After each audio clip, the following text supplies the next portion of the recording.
प्रत्याशी बहन श्रीमती शैला रानी रावत जी, हमारे श्री चंडी प्रसाद भट्ट जी, श्रीमती अमर देवी जी, अशोक खत्री जी, श्रीमती अरुणा जी, श्री विजय राणा जी, श्री जेपी सकलानी जी, सम्मानित मंच और यहाँ इतनी बड़ी संख्या में एकत्र आए देवियों और सज्जनों, हमारे युवा साथियों और मीडिया के मेरे साथी, प्रिंट मीडिया और इलेक्ट्रॉनिक मीडिया के साथी, मेरा ये सौभाग्य है कि आज मुझे इस पवित्र भूमि पर आने का मौका मिला और आप सबके दर्शन करने का मौका मिला। भोलेनाथ जी की धरती पर आने का सौभाग्य प्राप्त हुआ, जहां मंदाकिनी नदी विराजती हो, ऐसे प्रमुख स्थान पर आने का मुझे मौका मिला। मैं ऐसी धरती को नमन करता हूं और यहाँ के देवी और सज्जनों को नमन करता हूं। यह देवभूमि भी है और वीर भूमि भी है।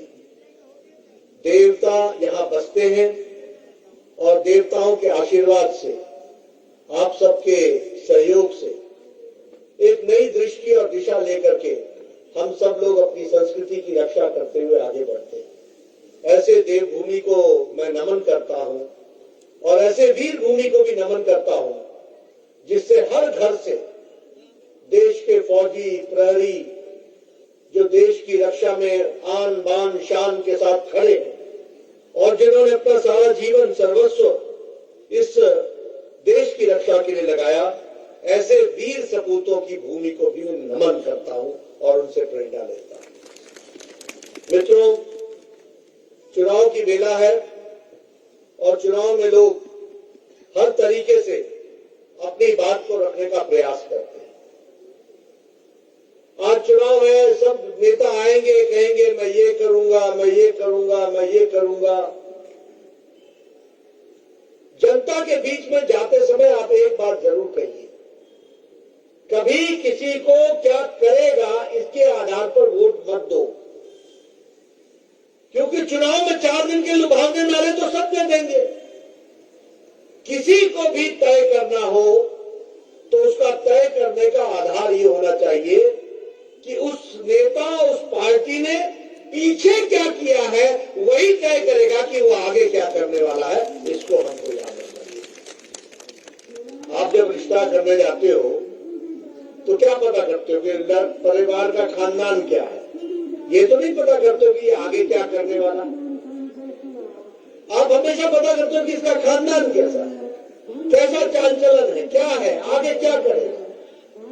और भारतीय जनता पार्टी में मैं दावे के साथ बोल सकता हूं कि आप दम के साथ कह सकते हो कि हमारा जो पीछे हम लोगों ने काम किया है, उसी आधार पर हमको आगे भी आप काम करने का मौका दीजिए। ये हम आधार के रूप में आपको बताना चाहते हैं। मित्रों, जब मैं ये बात कहता हूं तो आपने देखा होगा कि हर नेता जो यहां से खड़ा होता है बीजेपी का, वह अपने रिपोर्ट कार्ड की बात करता है, अपने पार्टी के रिपोर्ट कार्ड की बात करता है। कभी आपने कांग्रेस पार्टी को रिपोर्ट कार्ड रखते देखा है क्या? कभी देखा क्या? कभी उन्होंने बात की कि हम ये किया, हमने ये किया, हमने ये किया?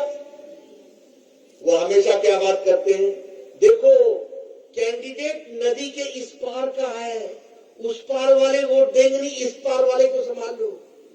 वहां जाकर के बोलेंगे वो उस पार का है, इसलिए इधर का ध्यान रखना।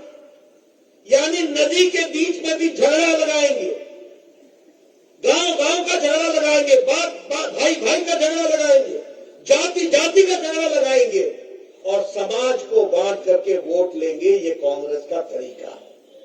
और हमारा तरीका क्या है?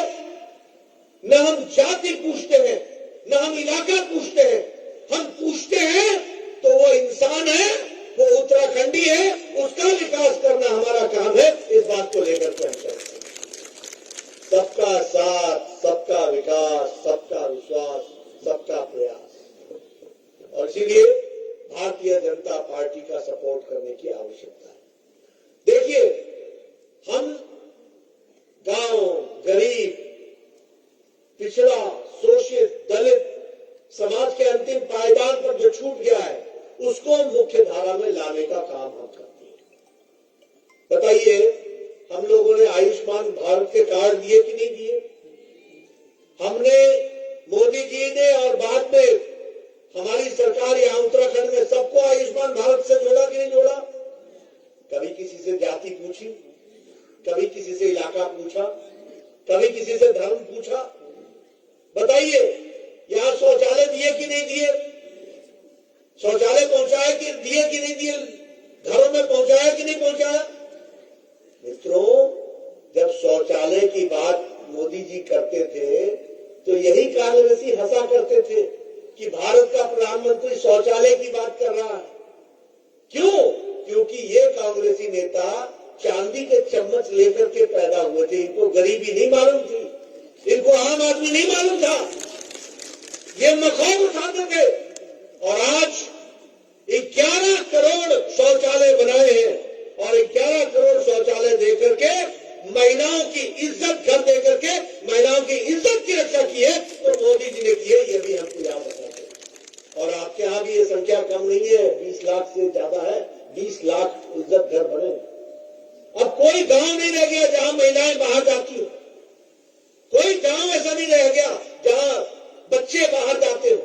हर को घर में इज्जत घर है, शौचालय है, इज्जत के साथ रहने का मौका दिया तो मोदी जी ने दिया है, ये हमको ध्यान में रखना है।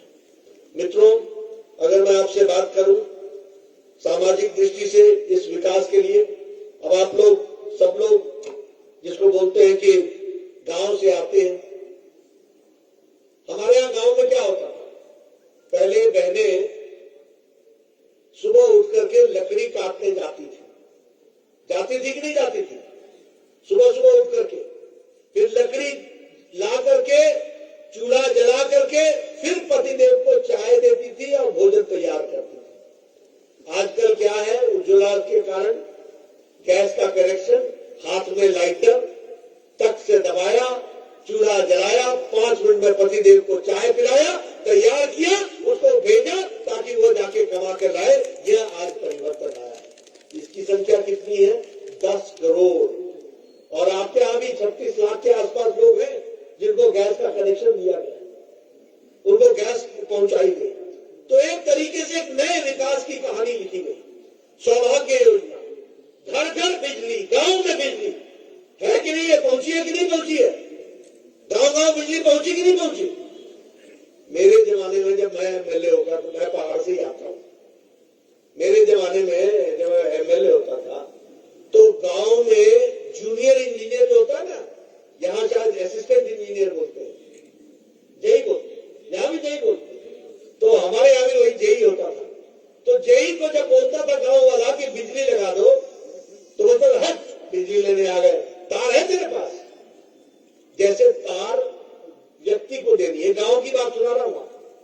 फिर बोलता था अच्छा बोल कितने तार लगेगी? बोले 200 मीटर लगेगी। ऐसा कर, 100 मीटर का तू इंतजाम कर, 100 मीटर मैं दूंगा। जैसे 100 मीटर का एहसान मारता था। और फिर क्या कहता था, गांव वालों को बोल देना 3 खंबे लगेंगे, खंबा उठा करके ले जाए स्टोर से। यानी सारा गांव आए, खंबा उठाए, खंबा उठा करके ले जाए, तब जाके किसी गरीब के यहाँ बिजली पहुंचती थी। आज क्या है? मोदी जी के द्वारा सौभाग्य योजना। आज फॉर्म भरो, 10 दिन के अंदर बिजली, खंबा सब समेत मीटर के साथ आपकी बिजली लगेगी। यह परिवर्तन है। बोलो मैं गांव की बात सही बोल रहा हूँ कि नहीं बोल रहा हूँ? बोलो मैंने ठीक बोल रहा हूँ कि नहीं बोल रहा हूँ? सच बोल रहा हूँ कि नहीं बोल रहा हूँ? यह है गांव की बदलती तस्वीर, जिसको हमको ध्यान में रखना चाहिए। आयुष्मान भारत का कार्ड बन गया, आप जहां जाओ जाके अपना इलाज करा लो। 5 लाख रुपए हर साल। इस साल का 5 लाख छोड़ के फिर अगले साल नया 5 लाख रुपए। 2021-22 में अलग, 2022-23 में अलग 5 लाख आपको किसके लिए? गंभीर बीमारी के लिए। पहले अगर गांव में किसी को कैंसर हो जाए तो जमीन बिक जाती थी, गांव में घर बिक जाता था। ठीक बोलता हूं कि नहीं बोलता हूं?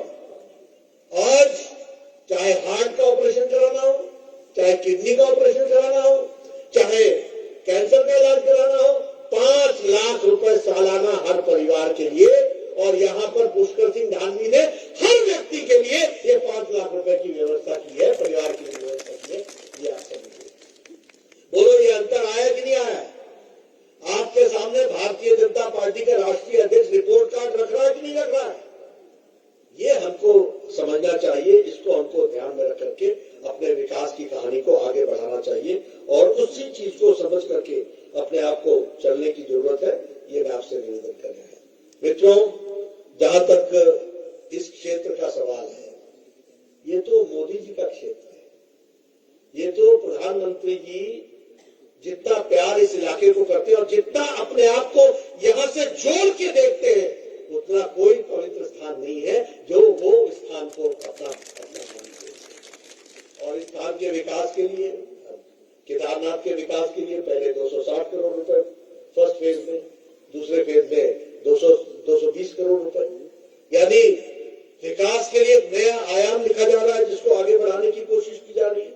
उसी तरीके से हमारे यहाँ जो इंफ्रास्ट्रक्चर के प्रोजेक्ट्स हैं, लगभग 130 करोड़ के प्रोजेक्ट्स हैं जो बन रहे हैं, जिस पर काम चल रहा है। ये कांग्रेस को कभी समझ में नहीं आएगा। ये जो त्रासदी हुई थी, आप बताइए, उसमें भी लोगों ने, कांग्रेस के लोगों ने मलाई खाई थी कि नहीं खाई थी? और सब कुछ छोड़ दिया था, उधर गया था। इसको ठीक ढंग से फिर से स्थापित करने का काम मोदी जी ने किया कि नहीं किया? एक विकास की एक नई कहानी लिखी गई है। और इसलिए मैं आप लोगों से कहना चाहता हूं, अब ये 4 धाम का रोड बन करके तैयार हुआ है। मित्रों, ये सड़क नहीं है, ये हाईवे नहीं है, ये विकास की गंगा है, ये विकास का प्रारूप है जिससे विकास आगे आने वाला है। इसको हमको याद रखना चाहिए। 900 किलोमीटर की सड़क, 12,000 करोड़ रुपए खर्च हो रहे, 4 धाम को जोड़ेगा, केदारनाथ जुड़ेगा, यमुनोत्री गंगोत्री जुड़ेगी, 12,000 करोड़ रुपए खर्च हो रहे। यह विकास की नई कहानी है जिसको हम आगे बढ़ा रहे हैं, और उससे टूरिज्म भी बढ़ेगा, यहाँ की आर्थिक स्थिति भी बढ़ेगी, एम्प्लॉयमेंट भी बढ़ेगा। अभी ऋषिकेश कर्णप्रयाग रेलवे लाइन, इसका भी काम शुरू हो गया। अब ये आपको सीधे लाभ पहुंचाने वाला है कि नहीं है? आप बताइए, सीधे लाभ पहुंचाने वाला है कि नहीं है? एक दृष्टि से विकास की एक नई कहानी लिख रहा है। आज हॉस्पिटल की बात हो रही है। आप पहले दिल्ली जाते थे इलाज करने के लिए, आज ऋषिकेश में all India institute of medical sciences बनाया कि नहीं बनाया? उधम सिंह नगर में एक नया सैटेलाइट सेंटर बन रहा है कि नहीं बन रहा है? और सड़कों का जाल बिछ रहा है, विकास के लिए नई कहानी लिखी जा रही है। यहाँ भी आपके यहाँ हॉस्पिटल के निर्माण और बाकी सब चीजों पर खर्च हो रहा है। ये विकास की कहानी है, और इस विकास की कहानी में आपको अपने आप को जोड़ना है और आपको जोड़ करके देखने की जरूरत है। ऐसा मैं आपसे निवेदन करने आया हूं। मित्रों, मुझे बताया गया प्रधानमंत्री किसान सम्मान निधि में यहाँ पर लगभग 1400 करोड़ रुपए खर्च हुए हैं, और 9 लाख किसानों को यह प्रधानमंत्री किसान सम्मान निधि पहुंचाई गई है। उसी तरीके से सैन्य धाम, अब मैं सैन्य धाम की अगर मैं बात करूं तो कभी फौजियों के लिए सोचा था किसी ने? ये प्रधानमंत्री मोदी जी को और पुष्कर सिंह धामी जी को का इंतजार करना पड़ा कि सैन्य धाम बनेगा उत्तराखंड में, जहां से हर घर से एक न एक देश का प्रहरी खड़ा होता हो, वहां सैन्य धाम न हो, और आज सैन्य धाम बन करके तैयार हो रहा है। इसको भी आपको याद रखना चाहिए। जहां फौजी भाई होंगे, 1 रैंक 1 पेंशन, कब ये डिमांड उठी थी? ये डिमांड उठी थी जब आप लोगों में से बहुत से लोग फौज की नौकरी में गए भी नहीं होंगे। 1971 में ये डिमांड उठी थी, और 1971 से लेकर 2014 तक किसी ने सुध नहीं ली। ये मोदी जी थे जिन्होंने 1 रैंक 1 पेंशन देकर के 48,000 करोड़ रुपए फौजियों के घर में पहुंचाया, और उत्तराखंड में भी 1,16,000 फौजियों को ओआरओपी से 1 रैंक 1 पेंशन से जोड़ करके आगे देखा। इस बात को आपको याद है।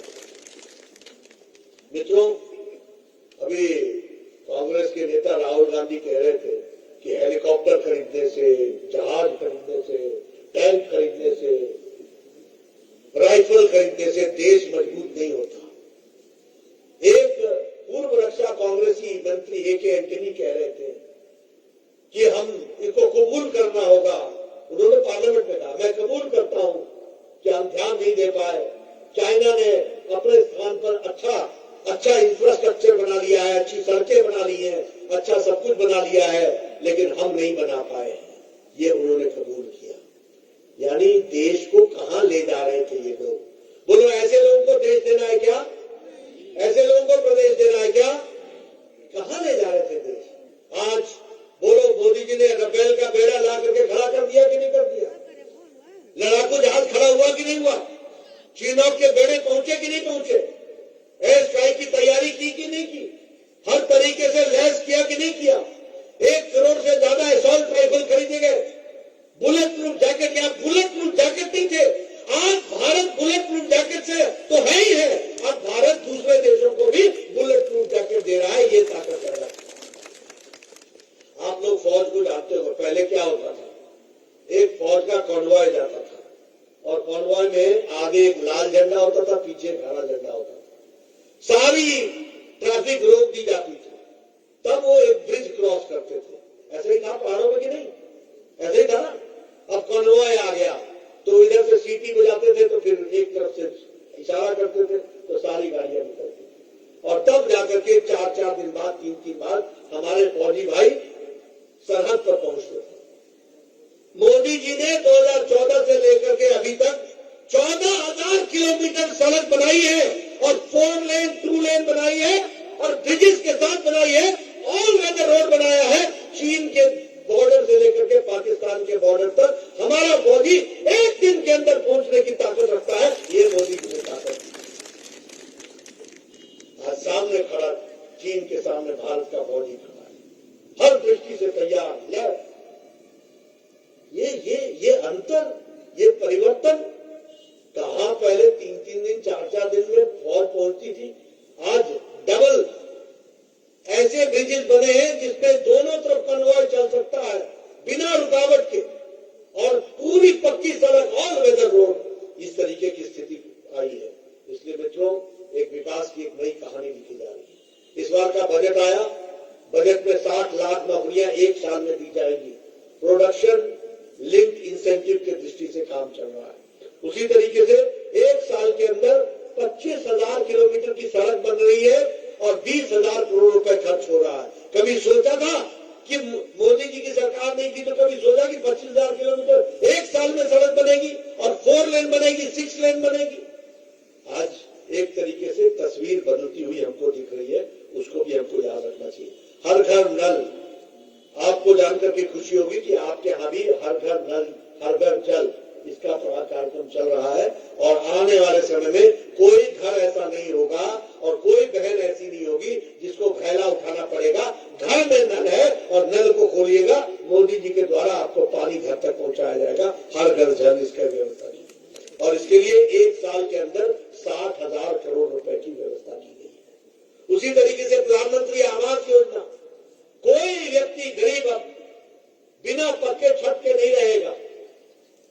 रसोई होगी, शौचालय होगा, गैस का कनेक्शन होगा, बेडरूम होगा, ड्राइंग रूम होगा और आगे साथ में टेरेस होगा। ऐसा पक्का मकान मोदी जी बना रहे हैं और इस साल 80 लाख घर बनेंगे, 48,000 करोड़ रुपए खर्च होगा 1 साल के अंदर। ये भी हमको याद रखना है। और सबसे बड़ी बात है कि इस घर का मालिक नहीं होगा, मालकिन होगी इसका मालिक। महिला सशक्तिकरण, बहनों को ताकत दी जाएगी, घर की मालकिन होगी। ये भी आप समझिए। प्रधानमंत्री आवास योजना के तहत एक नए विकास की कहानी लिखी है।